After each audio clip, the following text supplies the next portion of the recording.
You have found Firebirds Weekly, a show about everything Firebirds. Thank you for stopping by.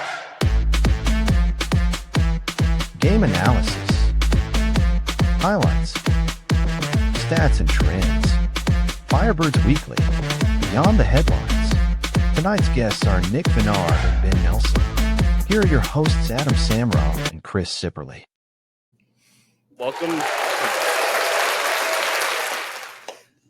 Welcome to Firebirds Weekly, episode number 7. We are in a very special location today. We are filming this show at the MVP Arena, home of the Albany Firebirds of the AF1. I am joined by my co-host, Adam Samroff. Today's guests are Ben Nelson of the Albany Firebirds, as well as Nick Vennard of the Albany Firebirds. Guys, thanks for joining us. Chris, thank you so much for having us. We're psyched to be here. Definitely. Excellent. So we wanted to, get a chance for our Albany Firebird fan base to get to know two of the more important people in the organization that don't put on jerseys. Ben is the director of media, and Nick is the director of Gameday operations and community relations. So Nick, your second year with the Firebirds, and talk a little bit about getting into your role as the director of Gameday operations. Absolutely. First of all, once again, Adam, thank you so much for having me. Get to my role here. I went to Oneonta, got my bachelor's in sport management and marketing, became an intern at the Amsterdam Mohawks, did a little game day operations there to kind of get my feet in the door, needed some credit. Then I went over to the Albany Firewolves to kind of give me that big step as a stage manager. Jaden over there, the director of game ops, did such a good job at giving me, a platform to kind of build myself on. Then I actually knew Ben, our director of media from high school, reached out to him. Then, once we found out the Albany Firebirds were coming back, I reached out to him, see if there's any positions open. And, with my game day operations experience, this opportunity lined up. All right. So I wanted to ask, talk about kind of doing that for the Perfect Game Baseball League, the Mohawks in Amsterdam. Talk about what that entailed in terms of doing that. Again, that's also sports, but it's outside. Talk about the difference between doing things in the arena and how that kind of does it for your job. Yeah, absolutely. So, when you're outside of a stadium, you got to prepare for the weather. So I think that's a huge advantage that we play inside an arena. Mm-hmm. And I think just kind of the layout, you can see all the fans kind of getting that excitement. Baseball, was a good opportunity to try to learn and grow on how to execute a perfect game, right? Because it's so long and it takes a requirement each inning on what to do, step by step for what promos. So I think coming into arena, definitely the weather was a factor. For the going from outside to inside. Okay. I did some, like I said, looked up your bio and did some research and stuff and saw that you played football and lacrosse in high school. You go to Colony as well? I did. I went to South Colony. Okay. Just talk about your love of the game and obviously lacrosse and football. And, lo and behold, we have the Firewolves and the Firebirds here at MVP Arena. Just talk about, the ability to come in and be a part of this kind of world here. Absolutely. Yeah. So I'm super thankful to be where I'm at today. With lacrosse, I was a captain. All 7-8 years I played, all the way up until college, was a captain there at Hudson Valley Community College. And then football, I played 14 years, from, flag all the way up to varsity, stopped there. So I know just how much goes into one game, and it takes a lot behind the scenes, but once again, super thankful to be where I'm at. So at Oneonta, you got a degree in sports marketing and management. How did you, what was your initial goal like for that? And then how does it translate to what you do on a daily basis or a game day basis here? Yeah, absolutely. That's a great question. So, I had a couple different classes, including like sports marketing, day in life of sports, Professor Hazard, Dr. Fierke, two names I'll never forget there, who kind of gave me that information of how I can take that into the real world. Mm-hmm. And I still use those steps in my job today. Like sports marketing, there's certain ways you got to do it. So I'll never forget that from Dr. Fierke and Professor Hazard. Now, when you fast forward just a little bit into the actual game day. So mm-hmm. what does, obviously we know that the games are, on this day, but what kind of things and what kind of work and what kind of preparations go into you actually getting that product and actually getting it to where you want it to be. And then from there, what's your process to improve week to week? Yeah, absolutely. So I'll kind of give you guys a layout of what I do. So I write the whole game day script, which is all the on-field contestants, what we're throwing up on the jumbo board, all of our sponsors. So our sponsors are a huge shout out to them. We couldn't do this without them. My job is to execute that, right? So to have that run of show. I also write the PA script. Scott does a great job. And then I write quarterly. So kind of for interns and someone who doesn't need to know what's going up on the jumbo board, and those are just the on-field. That's what goes into it day to day. So I have all these stuff to cover, just like, planning our national anthem singer, color guard. So, making sure we have fireworks for that game, for the intros, for the players, all these little steps and little logistics to go into one game. Yeah, and that's something that, like you said, like, that you don't really have fireworks at the Mohawks game. I would imagine this is like every game for those things. What would you say is the hardest thing in your role in terms of making sure that, okay, it's like you said, you use the term stage manager, and anybody that's done drama or theater knows that's like, you want to hit those cues, you need to hit those cues, and 2 seconds, it's like, oh, they don't go off yet. Like, what's the kind of the hardest thing of your day? Yeah. I guess maybe, on a game day, but also in the prep for the game day. Gotcha. So prep would be just to make sure we have everything that we need. Like I said, there's a lot to go in it. National anthem singer, color guard, like ton of stuff to go into it. Make sure we have all the bags, the prize packs for the winners. But that's kind of the hardest part of it. And then what was the second? The game day stuff, and then the game day stuff. Like when you're on an actual game day, and it's like, okay, it's kind of like action, like definitely timing. My scripts are down to the 15-second mark. Yes, I've seen them. Yep. Yeah. So they're very detailed. Yep. I wish I had one to show you guys. But they are, pregame, they're by 15 seconds. Sometimes they're by 5 seconds. So just making sure we hit those marks, and that's probably the hardest part, making sure to fit all of that in one game. The game seems long, but when you're behind the scenes, it's very quick. I was going to say, it seems like it'd be something where, the ball's kicked off, and by that point, you've already done hours of work, and then the game goes 2.5 hours, and then you got another hours of work after that to kind of figure everything out, and then reflect on, okay, what went well, what didn't, and then what's for next week, how we're going to do it again next week. Yeah, actually, so kind of a fun fact, Bo, who does a wonderful job, does our camera production here, he'll send me the game, and I will go back, and right after the game, I will watch to see what I can improve on, and try to make the experience so much better for the fans. So one time I was here till 1 a.m. I'm just studying, 1:30, studying, just seeing what I can do to improve and make everyone have the best time possible. Now, when you look at those things and you prepare going forward, this question may be hard to answer, but how much do you look around in other leagues or other experiences that you've had as a fan to kind of hopefully pull in from some inspiration in terms of what you guys do here? Or is that something that you kind of, try to keep as original as possible? Yeah. I definitely take factors from I wouldn't say other leagues necessarily, more teams. Seeing, if there's a in-game promo that I think our fans would like. I just don't, throw something out there. I want our fans to align with it, and I want them to have, I can relate to that. Right. So that's how I kind of go off of that. I wouldn't say I related to other leagues, but definitely teams. Well, the other thing too is I think, and this kind of hopefully, takes us where we want to go, but you're also tasked with community engagement. Correct. And the big thing is, at least from what I can see, is there's a huge amount of community involvement that just goes into your game day and in-game promotion. Yeah. Can you speak to how important you believe this team, or how important this team in the show, in the game itself, that really means something to the community? Absolutely, and that's kind of where it all starts, is out in the community. Obviously we have a really loyal fan base, but just to go out in the community and just give them the best who we are, the best experience, like who are we? Ben does a great job at helping me, coming to all the events. We got Spike, shout out to Spike. Yeah. Best mascot in the AF1. Yeah, I would have him on, but he doesn't say much. So flaps around quite often. Yeah. Right. So, no, they do a great job. And I think that's definitely a huge part of, our team, once a fan sees, then out in the public, sees us out in the public,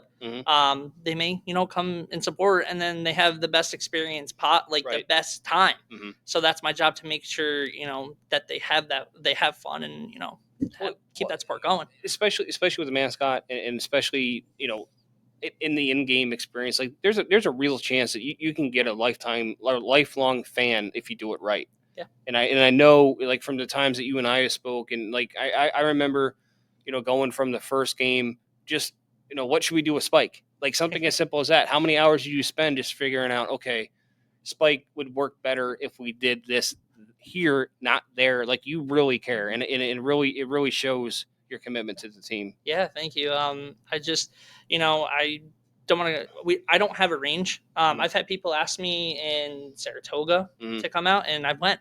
So I do care. I can't thank the Albany Firebirds organization enough. Mike Corda, Andy Gelcher, Richie Sesnet, Jeff Levac, for giving me this shot.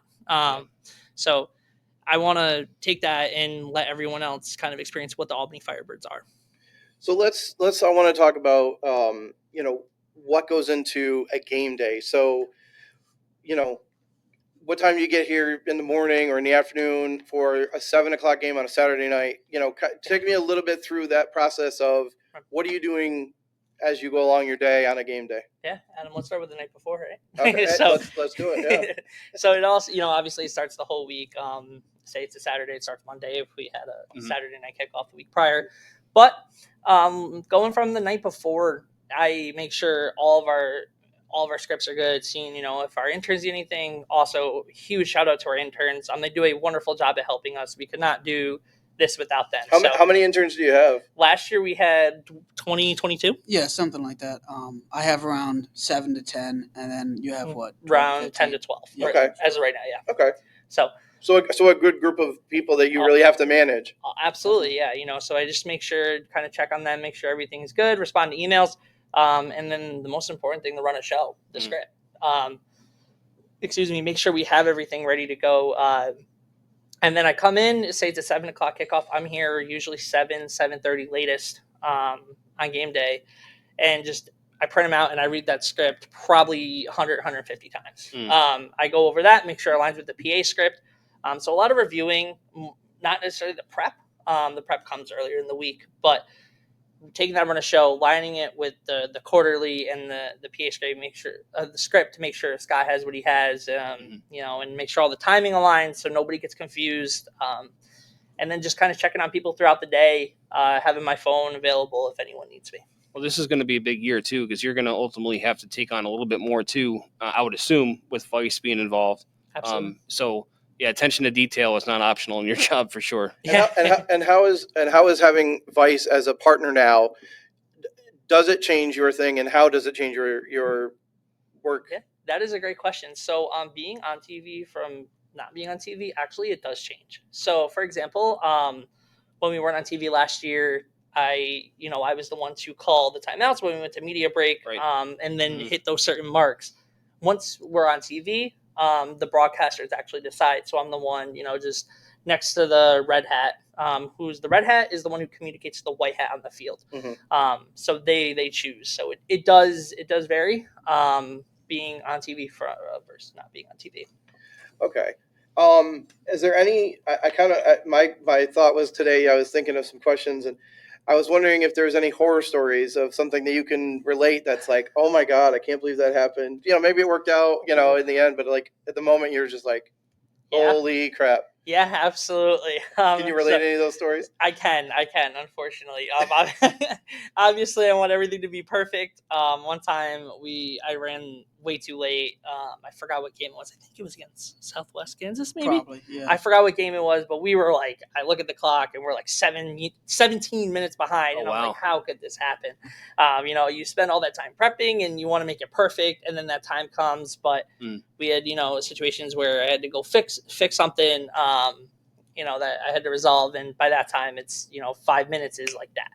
So I did have that 17. I'll never forget that number now. 17 minutes late, and yeah. So what did you do? Did you have to try to cut something else or a promotion out, or how did you work your way back to the timing as best you could? Absolutely, great question again.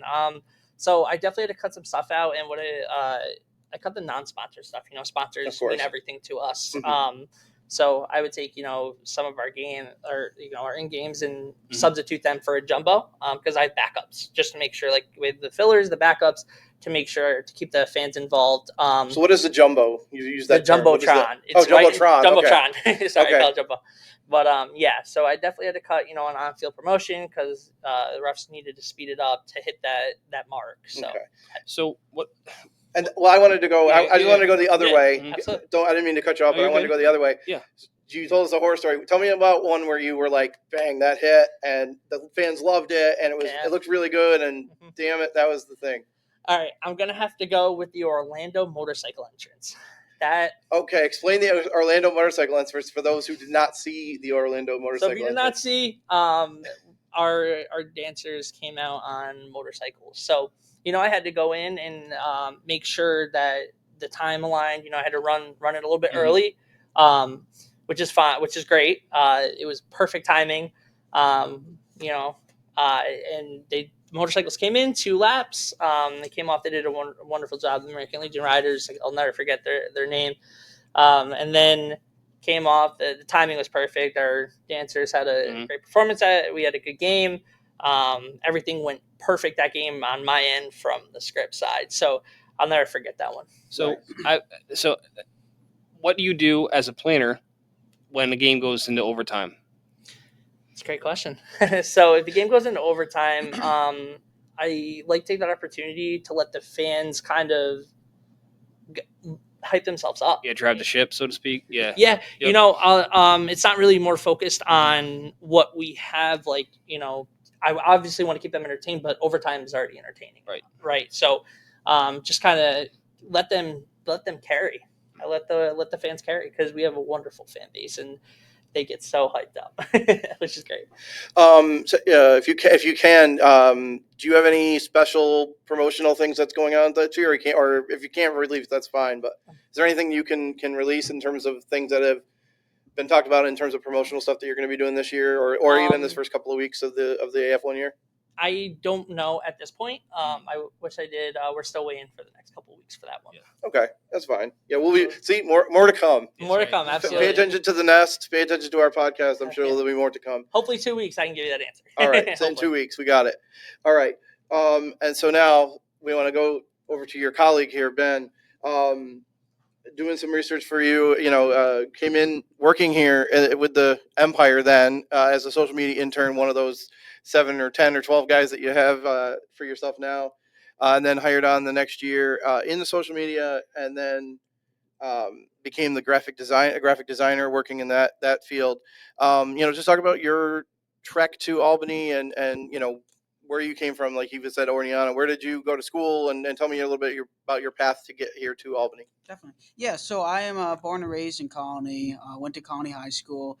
I've always had a passion for local sports, went to Devils games, Valley Cats. Oh, those Devils. Now there's a name. There's a name not to forget. Oh, yeah. Now, The Albany Devils. just a The little River Rats. I actually was a junior river rat. Ooh. Back at him, so I was a junior river rat. There we go. I like it. Just a little side note, there is still one piece of Devils memorabilia in this building, and there's a garbage can with a Devil sticker on it upstairs. So they still exist. So born and raised in Colony, went to Colony High School. Always been a fan of local sports. But in 2018, when the Empire came, that's really when I was like, man, I love all this local sports stuff. So we went to every single game. And when that was here in 2018, 2019, we never missed a game. And it was awesome. And after it ended and everything in 2019, it was like heartbreaking because it's like you go to every single game, watch it on TV, meet the players, and it sucks. So when it came back in 2021, I was like, I got to be a part of this in some way. And I didn't know what, if it was helping with Gameday or doing anything. I just wanted to be a part of it. So in 2021, I kind of kept reaching out to different people. And at that point, they didn't even have a form on the website. So I kept reaching out just to be part of it and see. So they finally put it on the website, and I applied. And really, from that moment on, it was because it was a later season because of COVID. I think it started like May or something like that. Yeah, right. It was difficult. I remember. Yep. So my first event was going to the tryout in that year. Got to see all the players. We signed 2 players from that one. And then I went to all the games. My job on Game Day for internship, pretty much what it is now. Take photos, be part of the social media, graphic design, just like that. It helped me learn a lot of different stuff from that year. After that year ended, I applied to be an intern with the Albany Patroons. That is kind of similar to what I did at the Empire, but it was more of videography. Yep. So I did videography, photos, social media, graphic design, all that. And that was with Will Brown coaching, which was pretty cool. End of that year, I actually in the middle of that, I got a text from Jeff Levac, and he's like, "Are you interested in coming back?" So then we kind of talked about it, came to the office, and then I got hired part-time by the team, pretty much doing social media, helping out with the current social media manager and doing all these different stuff for the team. After that, it was I was full-time for, the Empire. I was also at Hudson Valley Community College while this was all going on. So you're going to school and this all at the same time. Yep. That's a lot. Yeah, and I was kind of in classes, but my true passion was doing all this Empire stuff and doing the social media and doing all that, and that's where I learned it. I was in class working on stuff for the Empire because that's how much I loved it. Right. And every time I was done with the class, I would come to the office here, start working on stuff. So after that ended, I was entire off season. I got promoted for kind of run all the social media, in the graphic design side of it. After it ended in 2023, I got offered to run the social media for the Orlando Predators. Okay, so they saw your work and was like, hey, would you be interested in coming down to Florida? I helped out a lot of it there, and it was great. And I went down to a game, and it was awesome. And after that ended, I think they lost in the playoffs. And then I knew the Firebirds. There was talks of them coming back and all this different stuff. And I talked to Mike and everything, and it kind of happened. Then I was hired director of media, and kind of the rest is where it is now. So, what was some of the differences in terms of how we do it up here versus how you did it in Florida? And I don't mean in a bad way. I mean just each team I'm sure has a different format, different way they want to run things, that kind of thing. What was hard? Was there things that was easy that were just kind of everything was the same, or was there ones where it was like, oh, they do it differently than we do up here? Yeah. So back when it was in the NAL, so Albany and Orlando have always had the biggest arenas. I think Jacksonville was also a big arena down there, but they play in the Kia Center, which is where the Magic play. It's a huge arena. So when I first saw it, it was like it's huge. It's bigger than this place, and they kind of put a little different from here. Is they put the players on the corners instead of in the center. Okay, never noticed that. So when we're in the end zone, kind of you're right there with the players. It was cool because all the players down there. Of course, some of the Empire players went down there. Cisse and a few other guys. Oh, yeah. And then shout out to Cisse. Definitely. We January 28th, 7 p.m. The Nest, Albany Firebirds news. Brandon Cisse, defensive coordinator. Let's get a plug for that. That was unintentional, but it worked. Yeah.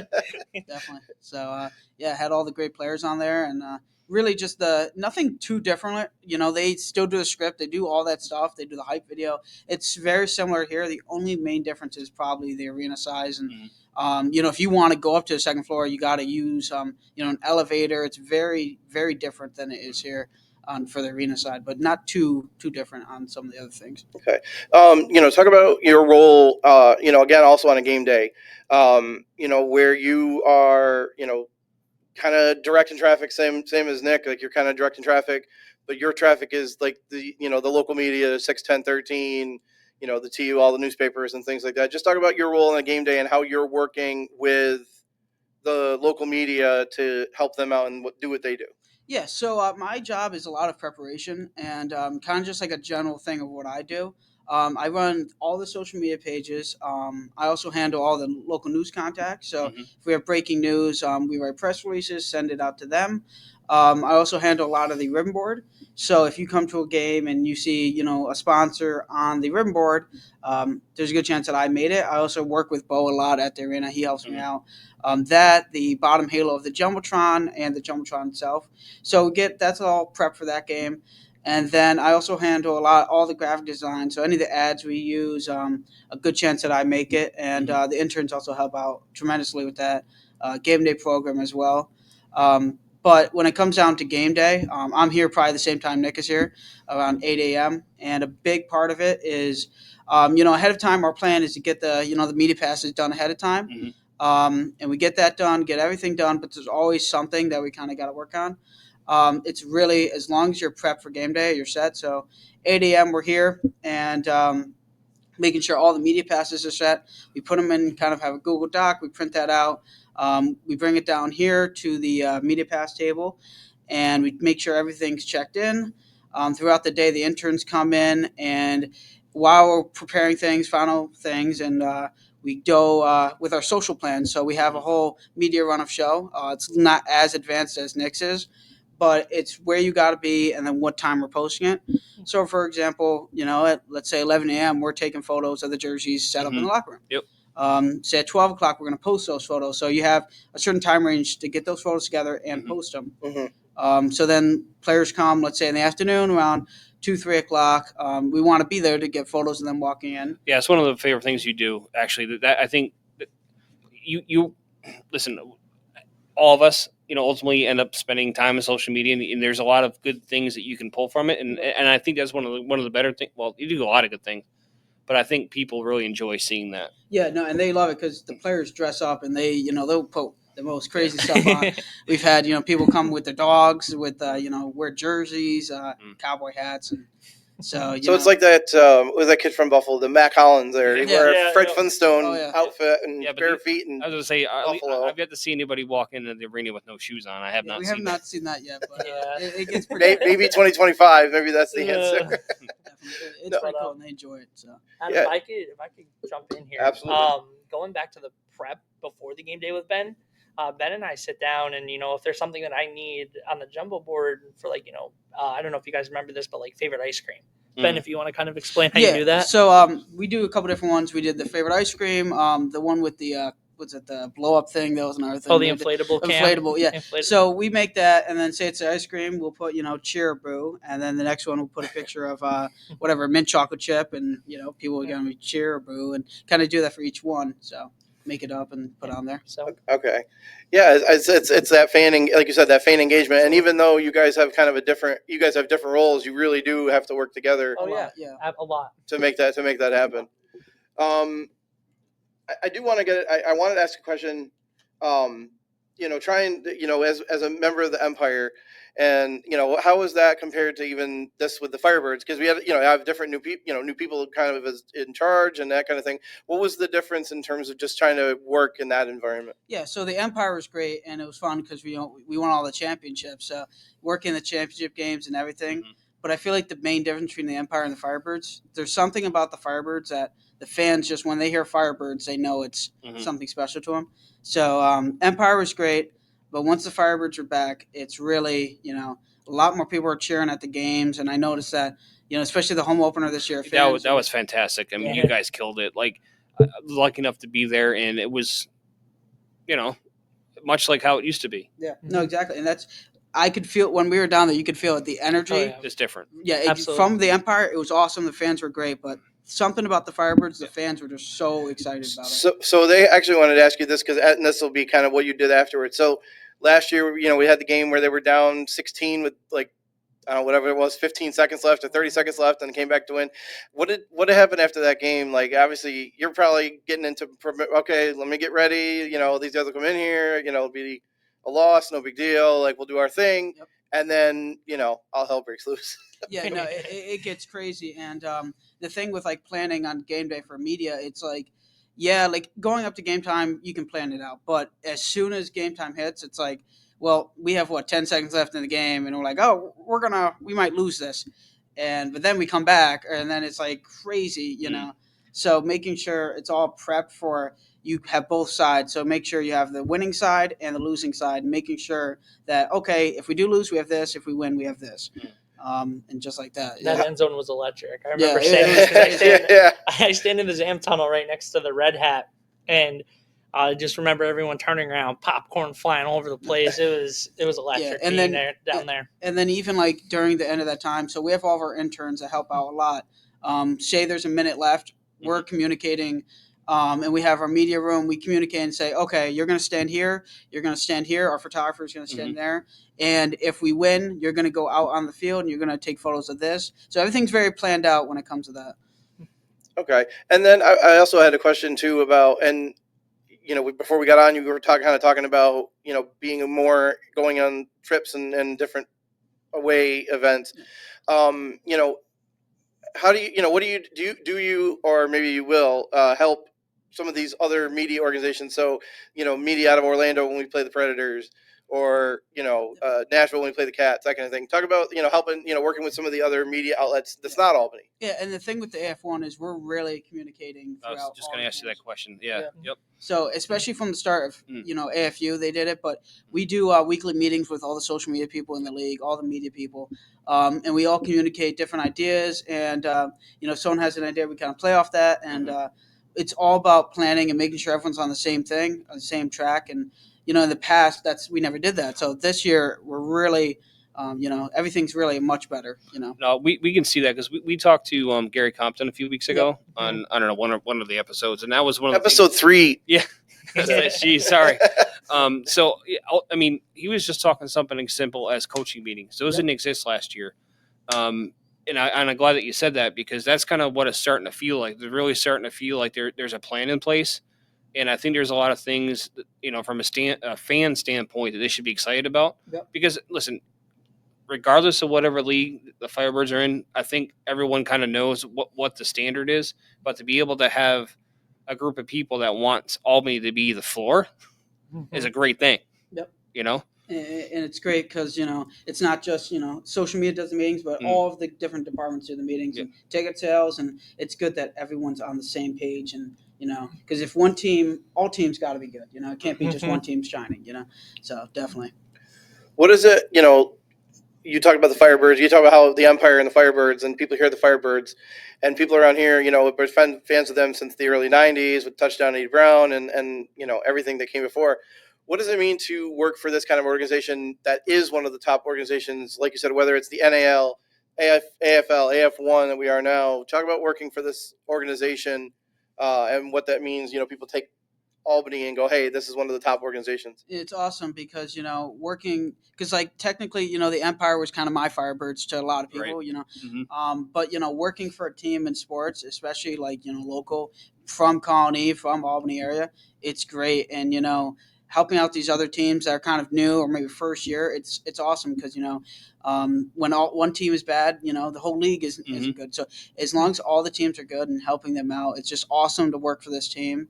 And knowing the people with the ownership and everyone in the front office, everyone from players to coaching staff, they're all great.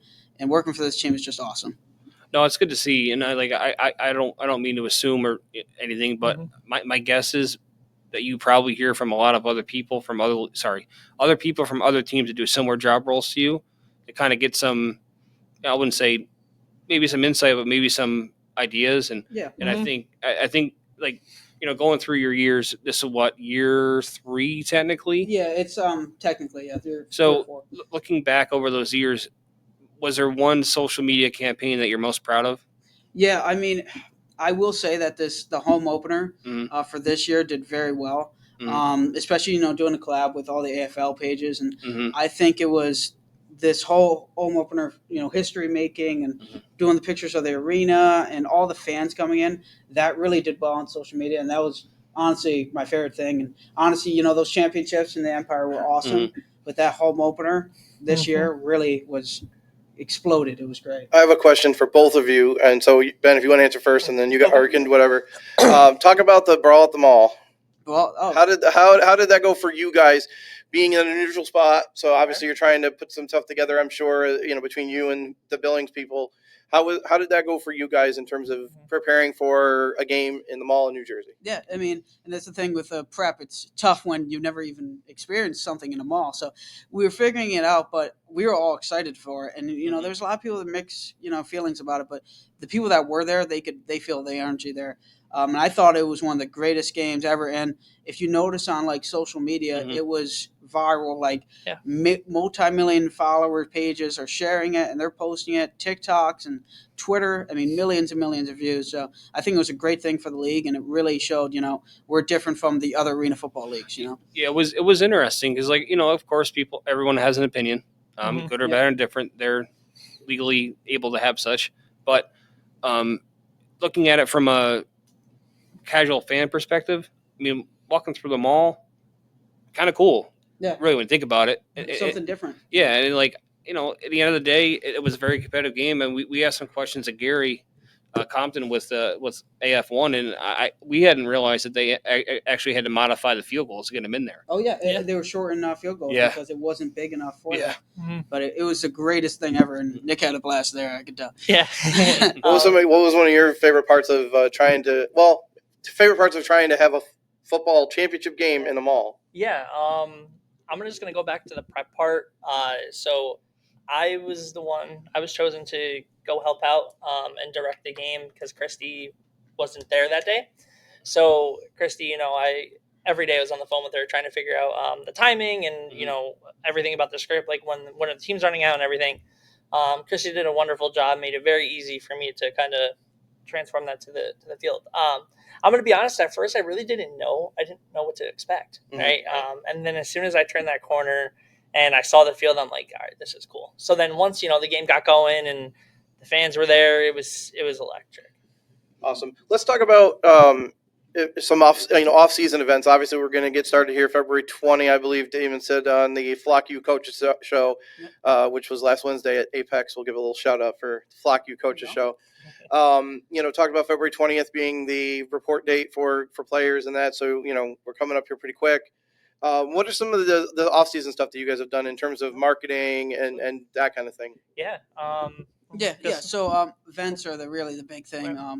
Doing the flock use every week is another huge thing. But promoting the hype for the season, promoting season tickets is a big thing. And prep is from the moment the season's over. We don't get a lot of time to kind of prep from right after the end of the season. So once that's over, we prep for the season, working on the game day program.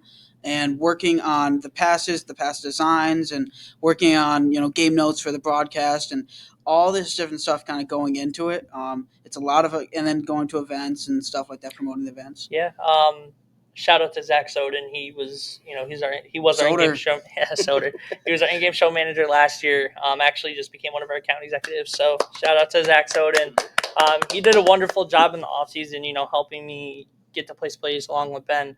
But I would probably send hundreds and hundreds of emails. Actually, a lot of responses, calls every day, just trying to get our name out there. We went for Center for Disabilities. They always are a big sponsor of things in the Capital District. Center for Disability Services. For sure. I wanted to ask you too about Vice TV, but we talked about the game day stuff and how that's got to look in terms of that part of it. On your end, now instead of just dealing with our local guys, you're dealing with a national outlet. Just talk about how that may change and what you've done maybe in preparation for that so far, if anything so far. Yeah. So with any broadcast from Vice and even CBS Sports last year, a lot of it was making sure we had the footage for them. So a lot of the times, if you watch the games, they'll show a clip from something else. So we would have footage from highlights from games, training camp, stuff like that. We put it in a drive. We send it over to the broadcast. They'll say if it's the right size and everything.